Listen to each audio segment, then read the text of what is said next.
Assalamualaikum warahmatullahi ta'ala wabarakatuh. Alhamdulillahi rabbil alamin. Alhamdulillahilladzi an'ama alaina bi ni'matil imani wal islam wa kafa bihima minan ni'mah.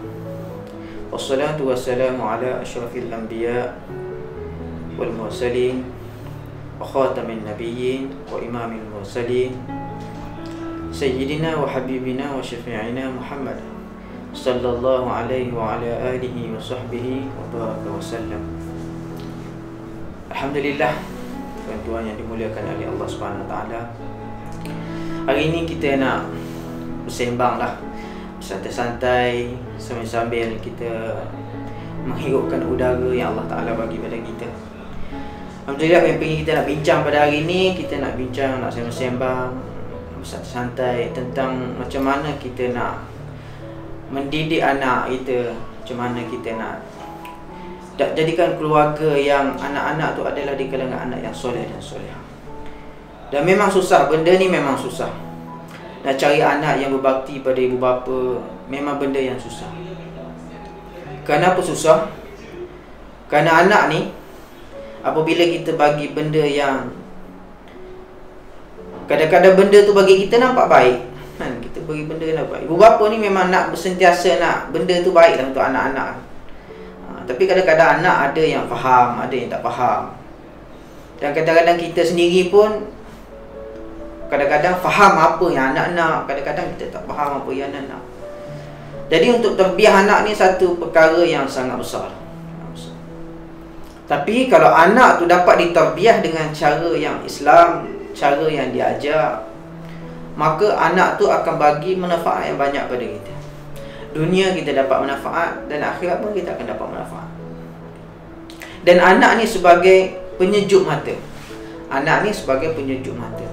Setengah-setengah ada istilah panggil qurratu ain, penyejuk mata. Rabbana, seperti mana dalam doa kita, Rabbana hablana min azwajina wa dhurriyyatina qurrata a'yun.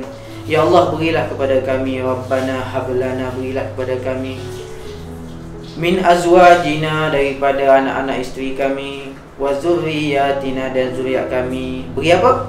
Qurrata a'yun, penyejuk mata. Penyejuk mata ni macam mana? Penyejuk mata ni apabila kita lihat, tengok anak-anak kita buat amal soleh, anak-anak kita berbakti pada kita. Kalau kita macam dah tua, dah tak larat kan, dah tak larat. Bila anak kita datang urut kaki kita, Allah, kita rasa bangganya dapat anak. Bila kita selalu tengok anak kita duk main game, main handset, main gadget, main TikTok dan sebagainya kan, kadang-kadang kita rasa aduh tensionnya, tengok suruh semayang tak nak semayang. Tapi cuba sekali-sekala bila kita tengok anak kita tu menghadap ilahi, maksudnya solat, kita rasa sejuk mata itu. Begitu juga apabila kita tengok anak kita dapat mendirikan sembahyang, membaca Al-Quran di waktu yang sunyi, kita tak suruh pun, tapi anak kita buat benda macam tu. Jadi apabila anak kita buat perkara-perkara yang kita tak suruh, dan kita akan rasa, Allah, beruntungnya anakku. Jadi kadang-kadang anak kita ni tak macam tu. Kadang-kadang anak orang lain macam tu, datang ke surau, kita tengok anak tu semayang elok je, anak kita nakal, main-main. Jadi ketika kita rasa benda tu, rasa beruntunglah ibu bapa. Dia tu setengah-setengah orang kita cakap, beruntunglah mak dia beranak, sejuk perut mak dia. Sebab apa? Sebab dia rasa keuntungan tu. Keuntungan dia dapat kecapi daripada qurrata a'yun, daripada sejuk mata memandang. Jadi benda-benda macam ni lah yang kita nak kena praktikkan dalam keluarga kita. Bagaimana untuk usaha melahirkan anak yang berbakti. Jadi apa yang kita nak bincang pada ni adalah anak yang berbakti. Jadi untuk dapat anak yang berbaktinya, banyak benda yang perlu kita buat.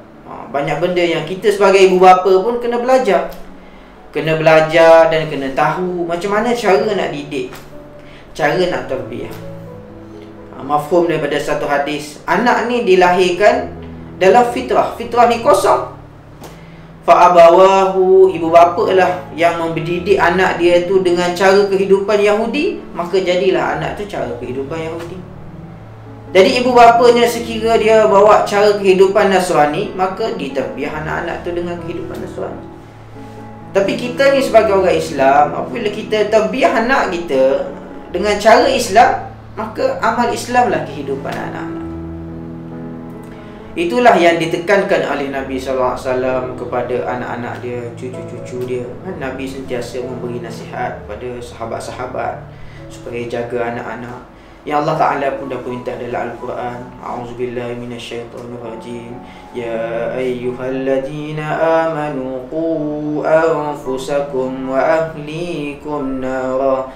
Tadi Allah Ta'ala dah perintah, wahai orang yang beriman, qu anfusakum wa ahlikum, peliharalah diri kamu dan ahli keluarga kamu daripada api neraka. Pelihara itu bukannya maksudnya kita sediakan baju kebal, sediakan apa-apa.